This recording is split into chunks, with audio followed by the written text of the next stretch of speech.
Chicken കഴിക്കാൻ കൊതിയാവണമെന്ന് ലച്ചുട്ടിയും ചീരുട്ടിയും പറഞ്ഞിട്ട് കുറേ ദിവസമായി. എന്നാൽ പിന്നെ ഇന്ന് ഉണ്ടാക്കാമെന്ന് വിചാരിച്ചു.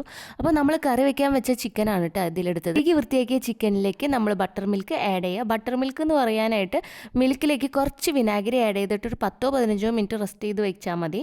പിന്നെ ആവശ്യത്തിന് ഉപ്പും മുളക് പൊടിയും വെളുത്തുള്ളിയും അതേപോലെ തന്നെ കുരുമുളകും ഇതെല്ലാം കൂടി ഒന്ന് മിക്സ് ചെയ്ത് വെച്ചിട്ട് 6 മണിക്കൂറെങ്കിലും ഫ്രിഡ്ജിൽ റെസ്റ്റ് ചെയ്യാൻ വെക്കുക കേട്ടോ.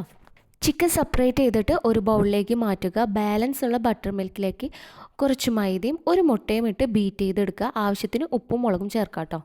ഒരു ഡ്രൈ മിക്സ് തയ്യാറാക്കാൻ വേണ്ടിയിട്ട് കുറച്ച് മൈദയും കുറച്ച് കോൺഫ്ലവറും ആവശ്യത്തിന് ഉപ്പും മുളക് പൊടിയും കുരുമുളകും ഇട്ടിട്ട് ഒന്ന് മിക്സ് ചെയ്ത് വെക്കുക.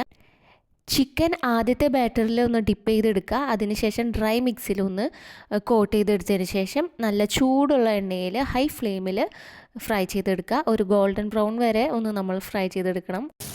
അങ്ങനെ നമ്മുടെ ചിക്കൻ റെഡി. മറ്റൊരു വീഡിയോ ആയിട്ട് വീണ്ടും കാണാം. അതുവരെയ്ക്കും